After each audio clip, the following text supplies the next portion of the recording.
Thank you. Thank you.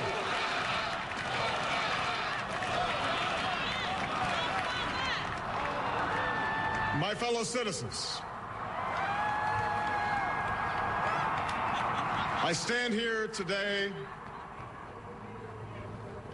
humbled by the task before us, grateful for the trust you've bestowed, mindful of the sacrifices borne by our ancestors. I thank President Bush for his service to our nation.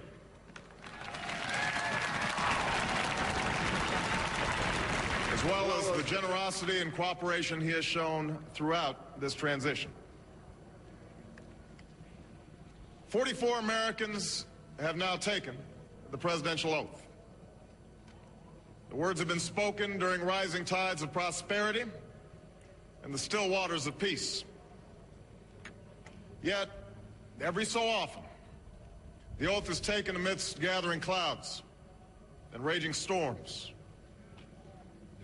At these moments, America has carried on not simply because of the skill or vision of those in high office, but because we, the people, have remained faithful to the ideals of our forebears and true to our founding documents.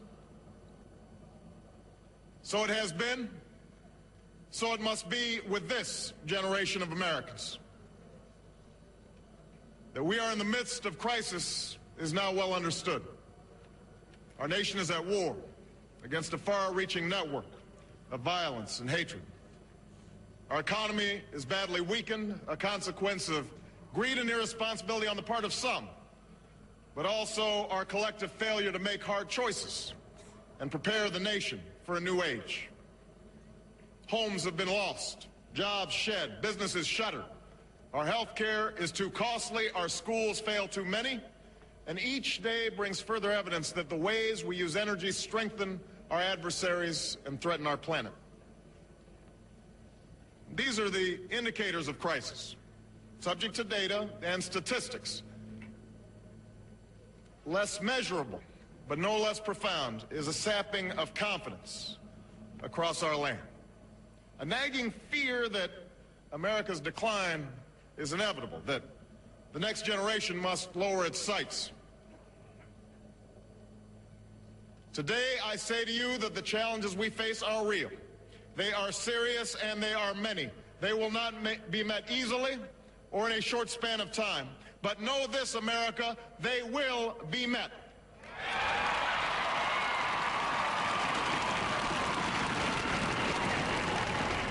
On this day, we gather because we have chosen hope over fear, unity of purpose over conflict and discord. On this day, we come to proclaim an end to the petty grievances and false promises, the recriminations and worn-out dogmas that for far too long have strangled our politics. We remain a young nation, but in the words of Scripture, the time has come to set aside childish things. The time has come to reaffirm our enduring spirit, to choose our better history, to carry forward that precious gift, that noble idea passed on from generation to generation, the God-given promise that all are equal, all are free, and all deserve a chance to pursue their full measure of happiness.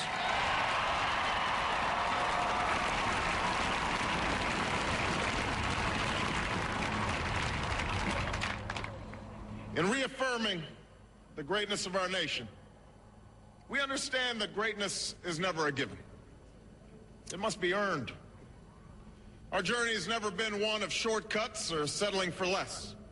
It has not been the path for the faint-hearted, for those who prefer leisure over work or seek only the pleasures of riches and fame. Rather, it has been the risk-takers, the doers, the makers of things, some celebrated, but more often men and women obscure in their labor, who have carried us up the long, rugged path towards prosperity and freedom. For us, they packed up their few worldly possessions and traveled across oceans in search of a new life. For us, they toiled in sweatshops and settled the West, endured the lash of the whip, and plowed the hard earth. For us, they fought and died in places like Concord and Gettysburg, Normandy and Quezon. Time and again, these men and women struggled and sacrificed and worked till their hands were raw so that we might live a better life. They saw America as bigger than the sum of our individual ambitions, greater than all the differences of birth or wealth or faction. This is the journey we continue today. We remain the most prosperous, powerful nation on earth. Our workers are no less productive than when this crisis began. Our minds are no less inventive.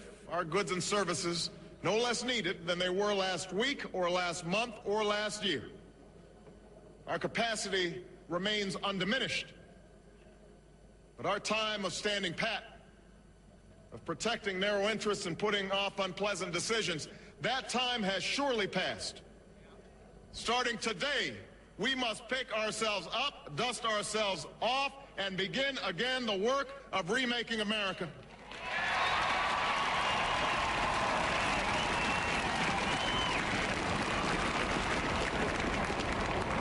For everywhere we look, there is work to be done. The state of our economy calls for action, bold and swift, and we will act, not only to create new jobs, but to lay a new foundation for growth. We will build the roads and bridges, the electric grids and digital lines that feed our commerce and bind us together. We will restore science to its rightful place and wield technology's wonders to raise healthcare's quality and lower its cost. We will harness the sun and the winds and the soil to fuel our cars and run our factories, and we will transform our schools and colleges and universities to meet the demands of a new age. All this we can do. All this we will do. Now, there are some who question the scale of our ambitions, who suggest that our system cannot tolerate too many big plans. Their memories are short, for they have forgotten what this country has already done, what free men and women can achieve when imagination is joined to common purpose and necessity to courage. What the cynics fail to understand is that the ground has shifted beneath them, that the stale political arguments that have consumed us for so long no longer apply. The question we ask today is not whether our government is too big or too small, but whether it works, whether it helps families find jobs at a decent wage, care they can afford, a retirement that is dignified. Where the answer is yes, we intend to move forward. Where the answer is no, programs will end. And those of us who manage the public's dollars will be held to account, to spend wisely, reform bad habits, and do our business in the light of day, because only then can we restore the vital trust between a people and their government. Nor is the question before us whether the market is a force for good or ill.